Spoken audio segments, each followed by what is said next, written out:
নওগাঁয় জমে উঠেছে আমের বাজার। লক্ষ্যমাত্রার চেয়ে ফলন কম হলেও দাম ভালো পেয়ে খুশি চাষিরা। তবে নানা অজুহাতে 52 কেজিতে মন হিসেব কেনার অভিযোগ পাইকারি ব্যবসায়ীদের বিরুদ্ধে। নওগাঁ প্রতিনিধি রতন ইসলামের প্রতিবেদন নিয়ে ডেস্ক রিপোর্ট। আম চাষের পরিধি বেড়েই চলেছে নওগাঁয়। সুস্বাদু এবং মানে ভালো হওয়ায় চাহিদার শীর্ষে এ জেলার আম কেনাবেচায় ঘিরে সাপাহারে জমে উঠেছে বাজার। বানানা ম্যাঙ্গো, মিয়াজাকি, নাগফজলি, খিরসাপাতি, ল্যাংড়া এবং সুস্বাদু আম্রপালি কিনতে পাইকারি ব্যবসায়ীদের ভিড়। আবহাওয়া অনুকূলে না থাকায় এবার ফলন ভালো হয়নি, তারপরও দাম ভালো পেয়ে খুশি ছিলেন চাষিরা। কিন্তু পাইকারি ব্যবসায়ীদের চাপে 40 কেজির বদলে বিক্রি করতে বাধ্য হচ্ছেন 52 কেজিতে মন দরে। এবার আমের ফলন অত্যন্ত কম এবং আমের ফলন হিসাবে আমের দাম নেই।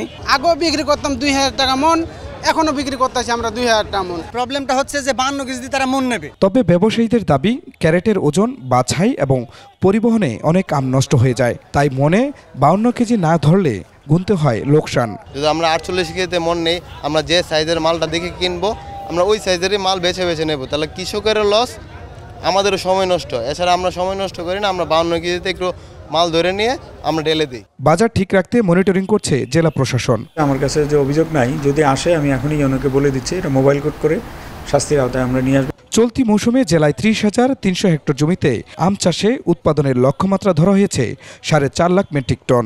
60 মেট্রিক টন আম বিদেশে রপ্তানি হয়েছে এবং আগামী আরও 1 মাস আমাদের নওগাঁয় আম থাকবে এবং আমাদের যে আমের রপ্তানি সেই টার্গেটটা ফুলফিল হবে বলে আমরা প্রত্যাশা করছি।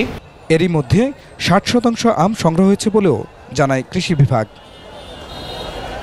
খুশিদ আলম মুকুল, 21 টেলিভিশন।